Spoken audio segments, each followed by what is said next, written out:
পাঠ্যপুস্তকে মুসলিম সন্তানরা অন্য অনেক মনীষীর জীবন কথা পড়লেও নবী করিম সাল্লাল্লাহু আলাইহি সাল্লামের পূর্ণাঙ্গ সিরাত পাঠের সুযোগ পায় না। সংখ্যাগরিষ্ঠ মুসলিম দেশের শিক্ষা কারিকুলামে সিরাত অন্তর্ভুক্ত না করাটা কতটা বিবেচনাপ্রসূত বলে আপনি মনে করেন?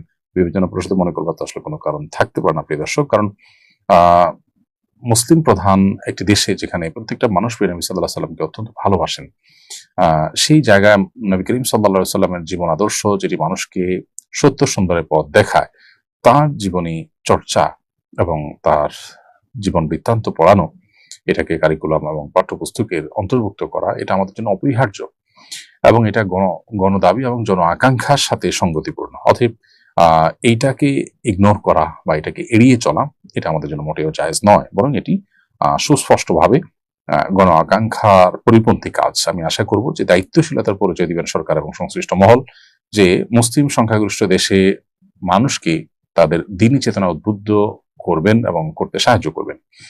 ইউরোপে, আমেরিকাতে, পশ্চিমা কান্ট্রিগুলোতে, এমনকি আমাদের পার্শ্ববর্তী ভারতেও আমরা দেখি যে তারা স্ব ধর্ম এবং ধর্মীয় বিষয়গুলোকে তারা খুব গুরুত্বের সাথে পালন করেন এবং তারা অগ্রাধিকার দেন। যে সমস্ত দেশগুলো ইসরায়েলের কর্মকাণ্ডকে সমর্থন করেন, তাদের দেশে নাগরিক হওয়ার জন্য অনেক সময় শর্ত দেওয়া হয় যে ইসরায়েলের বর্তমান ভবিষ্যতের সমস্ত কর্মকাণ্ডকে সমর্থন করেন কিনা, এটা স্বীকৃতি দিতে তাদেরকে বাধ্য করেন। দেখুন, আমাদের দেশে ধর্মীয় বিষয়গুলো থেকে গা বাঁচানোর জন্য এমন চেষ্টা করা হয় যে মনে হচ্ছে জাতি উঠার চেষ্টা করা হচ্ছে, অথচ আমরা যাদেরকে উন্নত মনে করি, যাদেরকে অনুসরণ করি, তারা কিন্তু সবাই সেটাকে নিয়েই অগ্রসর হচ্ছে।